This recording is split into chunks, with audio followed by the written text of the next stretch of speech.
എല്ലാവർക്കും നമസ്കാരം. ഞാൻ ഡോക്ടർ അജയ്കുമാർ. ഇന്ന് നമ്മൾ ഡിസ്കസ് ചെയ്യുന്നത് യൂറിക് ആസിഡിനെ കുറിച്ചാണ്. എന്താണ് യൂറിക് ആസിഡ്, എങ്ങനെ ഉണ്ടാകുന്നു, എങ്ങനെ നമുക്കത് കൺട്രോൾ ചെയ്യാം, എന്തെല്ലാം ആഹാരങ്ങൾ നമ്മൾ കഴിക്കരുത്, ജീവിതചര്യകളിൽ എന്തെല്ലാം വ്യത്യാസങ്ങൾ നമ്മൾ വരുത്തിയിരിക്കണം, ഇത്തരം കാര്യങ്ങളെല്ലാം നമ്മൾക്ക് ഇന്നൊന്ന് ഡിസ്കസ് ചെയ്താലോ? ആയുർവേദ വിധി പ്രകാരം രക്തവും പിത്തവും ദുഷിച്ചിട്ടാണ് യൂറിക് ആസിഡ് ഉണ്ടാകുന്നത്. ഒരു മെറ്റാബോളിക് ബൈ പ്രൊഡക്റ്റ് ആണ് യൂറിക് ആസിഡ്. ഇത് പ്യൂറിൻ എന്ന ഘടകത്തിന്റെ ഒരു ബൈ പ്രൊഡക്റ്റ് ആണ്. സാധാരണയായിട്ട് നമ്മുടെ വൃക്കകൾ യൂറിൻ വഴി ഇത് പുറത്തേക്ക് കളയും. പക്ഷെ നമ്മുടെ ശരീരത്തിൽ അമിതമായി യൂറിക് ആസിഡ് ഉണ്ടായാലോ വൃക്കകൾ അത് പുറത്തേക്ക് കളയുന്നത് എന്തെങ്കിലും കുറയുകയോ ചെയ്താൽ നമുക്ക് യൂറിക് ആസിഡ് കൂടുന്നതായിരിക്കും. അപ്പോൾ യൂറിക് ആസിഡ് കൂടുന്നതിന്റെ ലക്ഷണങ്ങൾ എന്താണെന്ന് നമുക്ക് നോക്കാം. യൂറിക് ആസിഡ് നമ്മുടെ ജോയിന്റ്സിൽ പോയി അടിഞ്ഞുകൂടി അവിടെ നീർക്കെട്ടുണ്ടാക്കി ചുവന്ന കളർ വന്നിട്ട് വേർതിരിക്കും. ഇത് കൈകാൽ വിരലുകളിലാണ് ഏറ്റവും കൂടുതൽ കാണപ്പെടുന്നത്. പ്രോട്ടീൻ ഡൈജഷൻ ആണ് യൂറിക് ആസിഡിന്റെ പ്രശ്നത്തിന് പ്രധാന കാരണമെന്ന് ഞാൻ പറഞ്ഞു.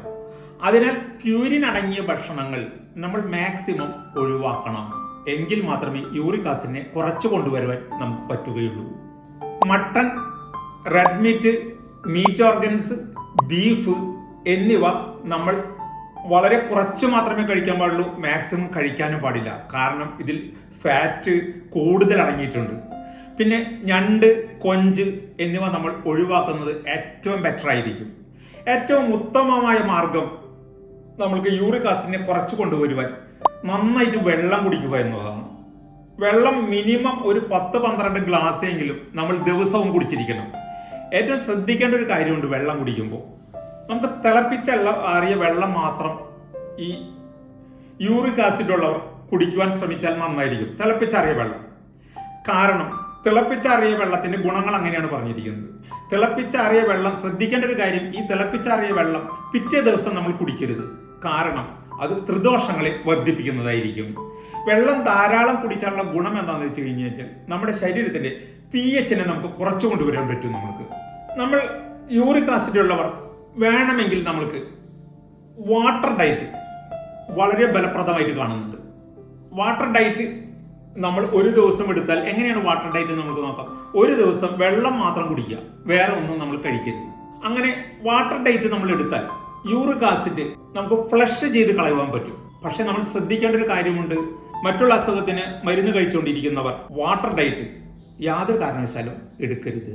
ചെറുനാരങ്ങ ചേർത്ത വെള്ളം യൂറിക് ആസിഡിന് വളരെ നല്ലതാണ്. അപ്പൊ ചെറുനാരങ്ങ നമ്മൾ ഒരു ചെറുനാരങ്ങ പകുതിയാക്കിയിട്ട് ഒരു ഗ്ലാസ് വെള്ളത്തിലേക്ക് ഒഴിച്ചിട്ട് അത് കുടിച്ചു കഴിഞ്ഞാൽ യൂറിക് ആസിഡിന് ഫലപ്രദമായിട്ട് നമുക്ക് കണ്ടിട്ടുണ്ട്. വൈറ്റമിൻ സി ഉള്ള സാധനങ്ങളെല്ലാം യൂറിക് ആസിഡ് പോകുവാനായിട്ട് വളരെ ബെറ്റർ ആയിട്ട് കാണുന്നുണ്ട്. ഇരുമ്പും പുളി വളരെ നല്ലതാണ്. പിന്നെ ചെറീസും ബെറീസും കഴിക്കുന്നത് യൂറിക് ആസിഡിന് വളരെ നല്ലതാണ്. ഒരു കാര്യം പ്രത്യേകം നമ്മൾ ശ്രദ്ധിക്കണം. മദ്യം പൂർണ്ണമായിട്ട് നമ്മൾ ഒഴിവാക്കണം. ബീർ കഴിക്കുന്നത് യൂറിക് ആസിഡിന് വളരെ വിരുദ്ധമാണ്. കോളിഫ്ലവർ, മഷ്റൂംസ്, ഗ്രീൻ പീസ് എന്നിവ യൂറിക് ആസിഡ് ഉള്ളവർ ഉപയോഗിക്കാനേ പാടില്ല. നമ്മൾ ആപ്പിൾ വിനാഗിരി 1 ടീസ്പൂൺ എടുത്ത് 1 ഗ്ലാസ് വെള്ളത്തിൽ കഴിക്കുന്നത് വളരെ നല്ല ഫലം കിട്ടുന്നുണ്ട്. പിന്നെ നമ്മൾ അരി ഉപയോഗിക്കുമ്പോൾ വീട്ടിലത്തെ അരി നമ്മൾ ഉപയോഗിക്കുന്നത് തവിട് കളയാത്ത അരി ഉപയോഗിക്കണം. തവിടുള്ള അരി ഉപയോഗിച്ചിട്ട് നമ്മൾ ഭക്ഷണം കഴിക്കാം. അത് നന്നായിരിക്കും. നമ്മൾക്കത് നല്ല വ്യത്യാസം വരുവാനായിട്ട് ഞാൻ നിങ്ങൾക്ക് ഒരു ആയുർവേദ കൂട്ട് ഞാൻ നിങ്ങൾക്ക് പറഞ്ഞു തരാം. അതായത് വയൽച്ചുള്ളി എടുക്കാം, ഞെരിഞ്ഞിലെടുക്കുക, 25 ഗ്രാം വീതം എടുത്താൽ മതി. അപ്പൊ 50 ഗ്രാം ഉണ്ടായിരിക്കും. അത് 4 ലിറ്റർ വെള്ളത്തിൽ തിളപ്പിക്കുക. എന്നിട്ട് 2 ലിറ്റർ വെള്ളമാക്കുക. അത് ദാഹജലമായി നമ്മൾ കുടിച്ചുകൊണ്ടിരിക്കുക. നമുക്ക് നല്ല വ്യത്യാസം കാണാൻ പറ്റുമായിരിക്കും. നമുക്ക് ഇതെല്ലാം ചെയ്തുകൊണ്ടിരുന്നത്.